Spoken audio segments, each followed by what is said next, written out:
I was already over 40.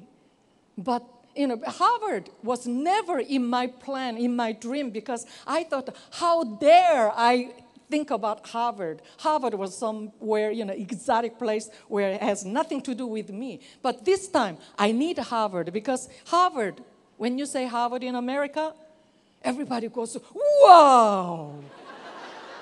In Korea and Japan, they go, wow, wow. That is like a magic key. So I needed that magic key. And after 40 years old, I applied for Harvard for master's degree. And guess what? I got accepted to 2 schools. I know Army pays for the whole thing, but... And because of the sense of mission, I did really well, and I graduated with A- average, master's degree. Can you imagine? This 43 and 45 years old. Yeah, by the time I finished, I was 45. And I was competing with the young students, a genius, 20 years younger than me. But because of that sense of mission, that brings amazing power. And then my childhood dream was becoming a PhD from the 6th grade. And I'm already in the Harvard, and I have professors supporting me and believing in me. So I applied for Harvard PhD anyway. I know Army won't give me the time, but who cares? But I applied anyway. And I didn't make it for the first year. But that brought me more challenge. So next year, I made it. They selected only 2 for this department, and there were 32 applicants from the world. And I got accepted to PhD program. But I was active military. I have a mission to carry out, so I submitted the leave of absence to the Harvard, and I went to Japan. And I prepared the business card. And in the back, I wrote it in Japanese. First line, 하버드 다이각구인 학과생활 자격증. It's the Harvard PhD candidate. And I got promoted to a major. I was a captain when I applied that. And in Japanese, it's shosa. So when I shared my business card to this Japanese man, including all those generals too, they look at it and they all say the same thing. すごいですね、ハーバードの博士課程、それの米軍の少佐殿のこんな素晴らしい方は会ったことがないんです。I've never met such an amazing person. And as the same Asian background, we are so proud of you. They gave me full backup, and I gave them full effort, and I was so successful. This time, Army changed the policy. And while I was still in Japan, they were selecting amazing female officers and start sending them down to Japan. To them, I was the legend. And they come and always say hello to me. And then even the people who graduate from the language school, they come over and say hello to me because I was a legend there too, to the guys too. But that shows that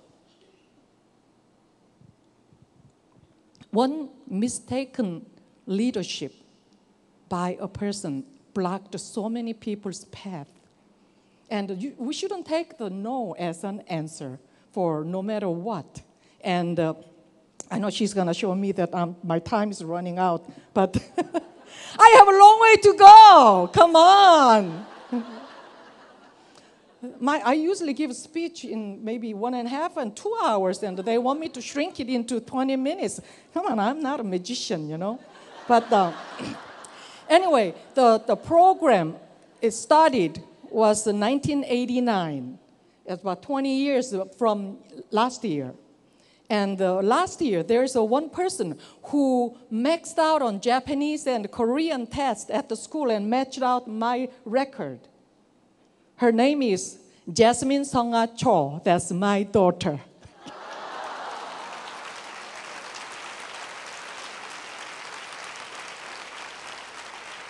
She graduated from Harvard, too. She likes to follow mom's path. And that's when she graduated from Harvard in year 2000, and in front of the Harvard statue, I as the senior, although I was retired, but I was senior officer, so I was swearing my daughter into the U.S. Army as a second lieutenant. That was the scene, and then that was the first time in the U.S. Army history and the Harvard history I understand. So,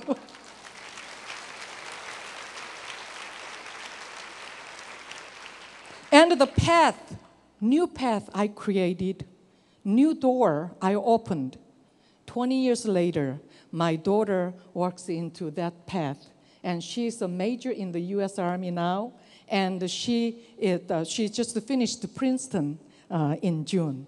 And so, but because I didn't give up, because I didn't take the no as an answer, because I didn't want to leave me, the person who was born at the bottom of the Korean society, and people were dictating that I should follow the path of the Confucian, the philosophy at the bottom of the society. I didn't want to do that because I felt so sorry for me, for that poor little girl.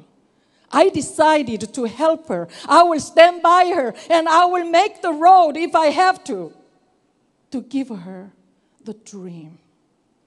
And I did. And because I did that, my daughter's future opened up. Please, don't give up on yourself.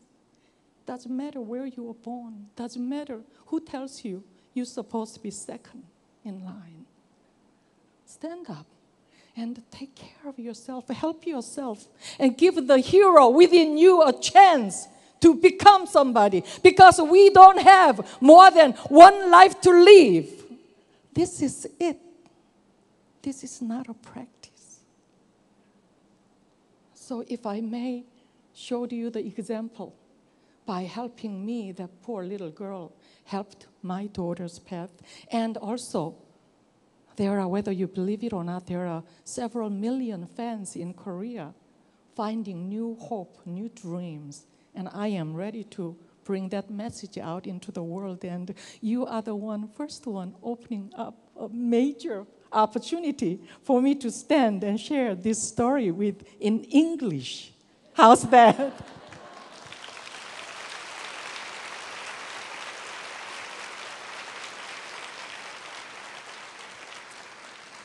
I know there's a saying, the universe rewards action. And Jin Robertson also rewards action.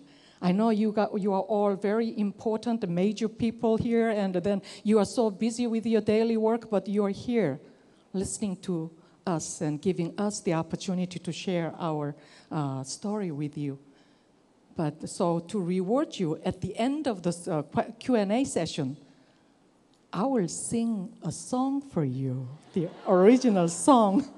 But the great part about being the amateur, and it doesn't matter whether I make a mistake or not while I'm singing, but I love to sing, and this is, amazing opportunity for me to grab it. So, but that'll be after the Q&A session first, and then you will give me about 3 minutes at the end of Q&A for me to share the song with my friends here. Okay.